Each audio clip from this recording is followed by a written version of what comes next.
যে ওকে ওই যে পাগলা হাতি আছে ওই হাতি দিয়ে পিষ্ট করে ওকে মেরে ফেলো, ওর প্রতি আমার কোনো মায়া নেই, ওর প্রতি আমার কোনো প্রীতি নাই, ভালোবাসা নাই, কারণ ও আমার শত্রু। শত্রুর কথা সদা সর্বক্ষণ আমার সম্মুখে গুণকীর্তন করে এটা সহ্য করে নেওয়া দায়। যখন উন্মত্ত হাতি সম্মুখে ওকে ফেলে দিয়েছে, এর উপর দিয়ে যত মাতাল হাতি আছে ওইগুলা এক এক করে যাবে, ওর পায়ে হাতির পায়ে পিষ্টে প্রহ্লাদ শেষ। ওই মাতাল হস্তি প্রহ্লাদকে সম্মুখে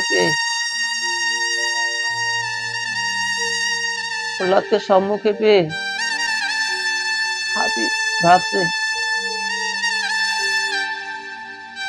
যখন প্রহ্লাদকে পেয়েছে, প্রহ্লাদের মতো শুদ্ধ ভক্তকে পেয়েছে, ওই পশুর তো স্বভাব দূরীভূত হয়ে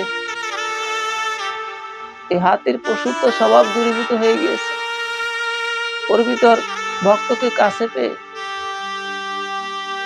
প্রহ্লাদের ভিতর যে ভক্তিটা ছিল এর কণিকা মাত্র স্পর্শ করার সঙ্গে সঙ্গে ওই হাতের ভিতর সেই হরি ভক্তি জন্ম নিয়েছে।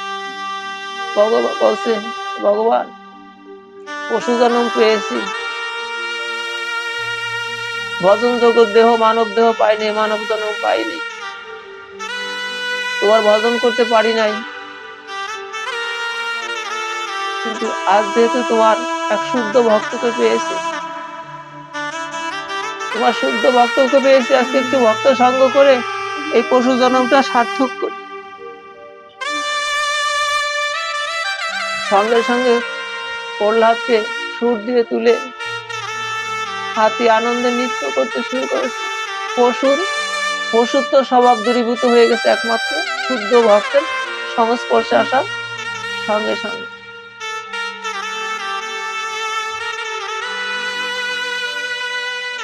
আনন্দ নৃত্য করছে, অবাক হয়ে দেখছে সবাই, এ কি, যে মাতাল হাতিতে একটা পা তুলে দিলে পরে অতটুকু ছেলে ও সাথে সাথে শেষ হয়ে যাবে, আর সেই ছেলেকে হাতি সুর দিয়ে উপরে তুলে সে আনন্দে নৃত্য করতেছে।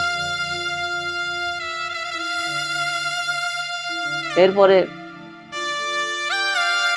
বললো যে এভাবে যেহেতু মরলো না, ওকে কি করো, ওর ওই পাহাড়ের উপর নিয়ে ওকে ওইখান থেকে ফেলে দাও, ওই সাগরের ভিতর ফেলে দাও, পড়ে যাও, ওখান থেকে পড়ে জলে পড়ে মরে যাবে, ডুবে পড়ে যাবে। কিন্তু কি করলো, গঙ্গা দেবী চিন্তা করলো, জগতে আসলাম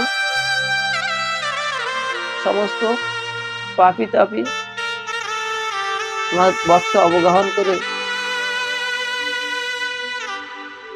তারা উদ্ধার হয়ে গেল, কিন্তু আমার গতি কি হলো, আজকে যেহেতু একজন শুদ্ধ ভক্তকে পেয়েছি, এর ভিতর কি করছে, প্রহ্লাদকে কোলে তুলে নিয়ে বক্ষে জড়িয়ে ধরেছে,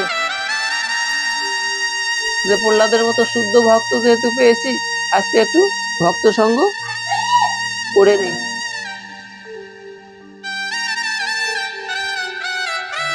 শরীরেও সমাধি হলো না, বুকের উপর পাষাণ চাপা দিল, পাষাণটা তোলা সমতুল হয়ে গেল। এইবার কোন চেষ্টা যখন কাজ হলো না, এরপর চিন্তা করলো কি, যে করে বিষ পান করাই মারতে, তখন বিষের পাত্র এনে দিয়েছি, বিষ পান করাতে দিয়েছি। প্রহ্লাদ সরল মানুষ, সরল সহজ শুদ্ধ প্রীতি ভালোবাসা, এবং প্রহ্লাদ যার সেবা করে ভগবানকে নিবেদন না করে কিছু সেবা করে না, দিয়েছে গড়ল, ও সরল মনে ওই বিষের ভাণ্ডটি ধরে, বাটিটা ধরে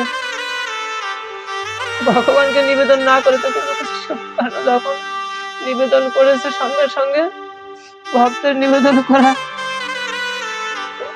ওই গরলটা, ওই বিষটা অমৃত হয়েছে, প্রসাদ হয়ে গেছে, অমৃত হয়েছে। প্রহ্লাদ সেবা করে কিছুই হয় না। তার কারণ ভগবান তার ভক্তকে যে কোনো অবস্থায়, যে কোনো পরিবেশ থেকে ভগবান রক্ষা করে। এই বিশ্বাস এবং ভক্তি যার মধ্যে আছে, ভগবান তাকে কখনো তার অনিষ্ট হতে দেয় না, যেই যত চেষ্টা করুক না কেন।